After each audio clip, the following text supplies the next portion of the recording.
Hi, and welcome to yet another edition of Ask Miss Judes. While we usually don't like to put things in specific timings, I am doing this message especially for fathers.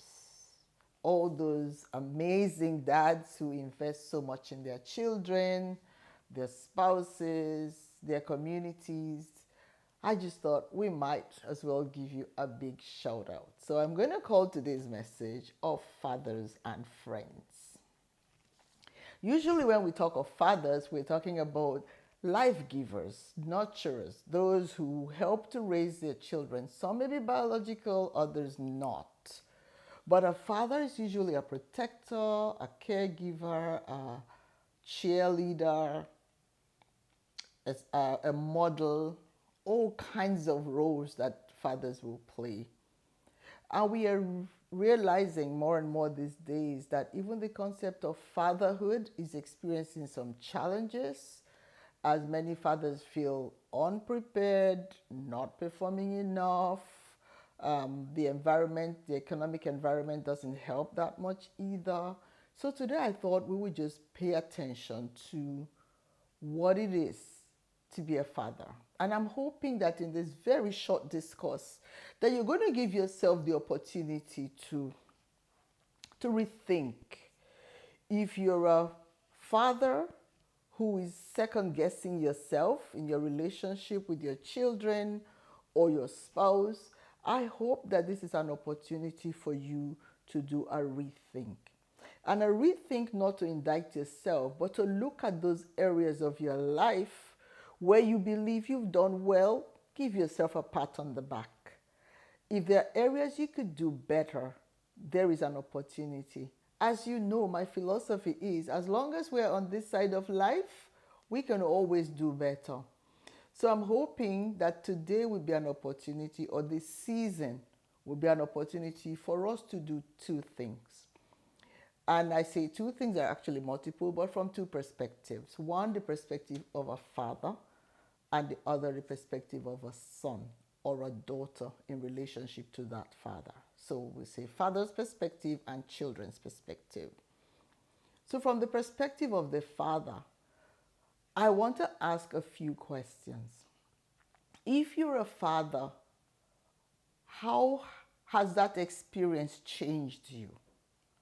I ask that knowing that depending on the age of your children, your roles will change.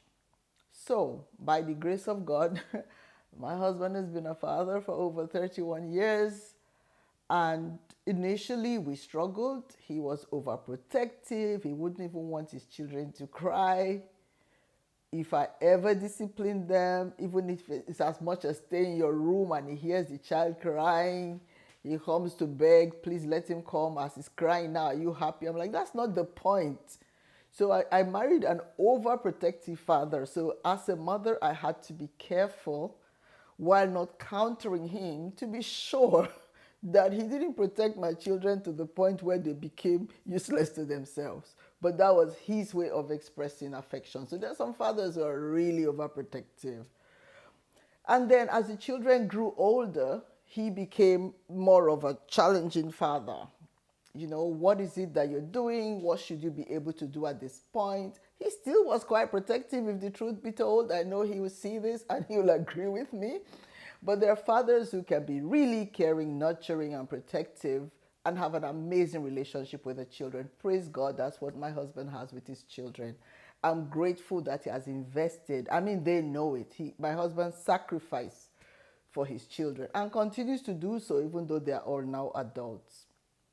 So from his perspective, life is good because he's seeing his children thriving and he's seeing them responding positively to him in a relationship that is mutually beneficial to both him and our children. From the perspective of our children, I'm sure, I mean, they've told us several times that is overprotective. I'm not excluded, but we're focusing on fathers today. Daddy was overprotective, but they know that it came out of a place of care. And as they grow older, they are navigating those relationships, they have now become friends. And that's why I said I wanted to call this Of Fathers and Friends. To the extent that they can have conversations, deep conversations, man to man. Whoa, it's true. My children are men and a woman now. And I, as a mother, I am so grateful that this can happen and I can observe it happening. Now, I want to address the fathers who may not have been active or present in their children's lives. We know that life happens. Sometimes it's not an intentional choice. But as long as there is life, there is an opportunity to redo life. So if you happen to be an absentee father or one who really didn't play your role well, I want to encourage you today to start today. The day you hear this message is a new day and you're going to start rebuilding. It may not be easy depending on the circumstances that led to the rift between you and your children, but it is possible. And if you continue to invest in creating those meaningful relationships with your children, I can almost guarantee you that giving love and care will reciprocate back to you. You will receive love and care from those children. It may not happen immediately, but it will happen. Now, for those whose fathers are no longer on this side of life, I want you to take the opportunity of this season to reflect on their investment in your life, your relationship. What did it mean to you? What was good that you remember and you want to keep and move on with in your family? What is not so good that you don't want to take with you? This is an opportunity.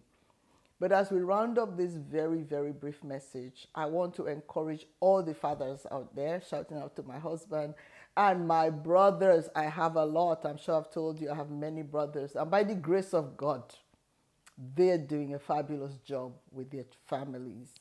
And if there are any who are not doing, I pray that this is your opportunity to start again. So for all the fathers, for your sacrifices that may have gone unnoticed, some fathers even passed on before their children valued them. But if you're still here, I want you to pay more attention to investing in the relationship with your children. And children out there, irrespective of how old you are, take this opportunity to validate your father, celebrate them, appreciate them, encourage them. No one is too old to need encouragement. And for any who is lacking encouragement out there as a father, take this from me. You're doing a great job, and by the grace of God, I know you will do even better.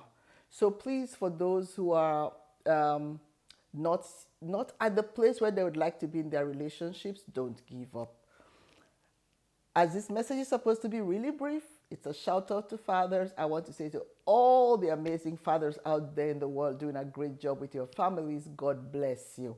And for those who are struggling, I pray for encouragement that you find it inside of you to pick up yourself and be the person that God has made you to be in the lives of your children, so that you can really say in this season of fathers and friends that you are a father and you can become a friend to your children as well. Please share this with someone for whom it will be an encouragement. Take good care of yourself. Enjoy the season. And I'll come your way again real soon. You can leave your comments in the comment section or send an email to askmissjudes@gmail.com. So that's askmzjudz@gmail.com.